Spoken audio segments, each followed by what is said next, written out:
Stay with me to the very end of this story, because what happened to Moses at the Red Sea, in the wilderness, and at the edge of the Promised Land carries lessons that can transform your life today. Watch to the end and you will get all the points that make this story unforgettable. The Israelites had just escaped Egypt after years of slavery, but Pharaoh quickly changed his mind. He sent his horses, his chariots, and his army to bring them back. The people were terrified. Before them stretched the mighty Red Sea, and behind them thundered the Egyptian army. Trapped and afraid, they cried out, but Moses lifted his staff as God had commanded. Suddenly, the wind of God roared across the waters, and the sea split apart. Walls of water stood tall on both sides, and the seabed became dry ground. The people stepped forward in faith, walking between walls of water, step by step, until the last one had crossed. When Pharaoh's army rushed in after them, the waters came crashing down. Horses, chariots, and soldiers were swallowed in the flood. Not one of them survived. The people of Israel looked back and saw the power of God.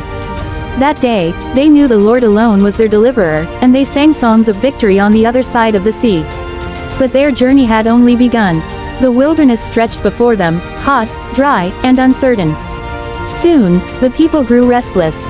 They grumbled for food, for water, for comfort.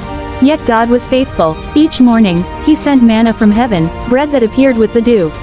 When they thirsted, God told Moses to strike a rock, and water flowed like a river.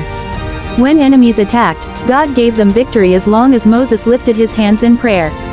Through it all, God spoke to Moses face to face. On Mount Sinai, wrapped in thunder and lightning, God gave Moses the 10 Commandments, laws that would guide his people and set them apart as a holy nation. Moses carried a heavy burden, leading a people who often complained, who doubted, and who disobeyed. But he kept listening to the voice of God, faithfully guiding them through the wilderness. After many years, the people finally reached the edge of the Promised Land. The land of Canaan was in sight, a land flowing with milk and honey. But one moment changed everything for Moses. At a place called Meribah, the people once again cried out for water. God told Moses to speak to the rock, to show His holiness before the people. But Moses, tired and angry, struck the rock twice with his staff. Water gushed out, the people drank, but Moses had disobeyed God's direct command. Because of this, the Lord said Moses would not lead the people into the Promised Land. From a mountaintop, Moses was allowed to look across and see the land with his own eyes, but he would not enter it himself. His servant Joshua would take the people forward, while Moses' journey came to an end. Friends, stay with this lesson. Moses' story shows us the greatness of faith, the weight of obedience, and the seriousness of listening to God's voice.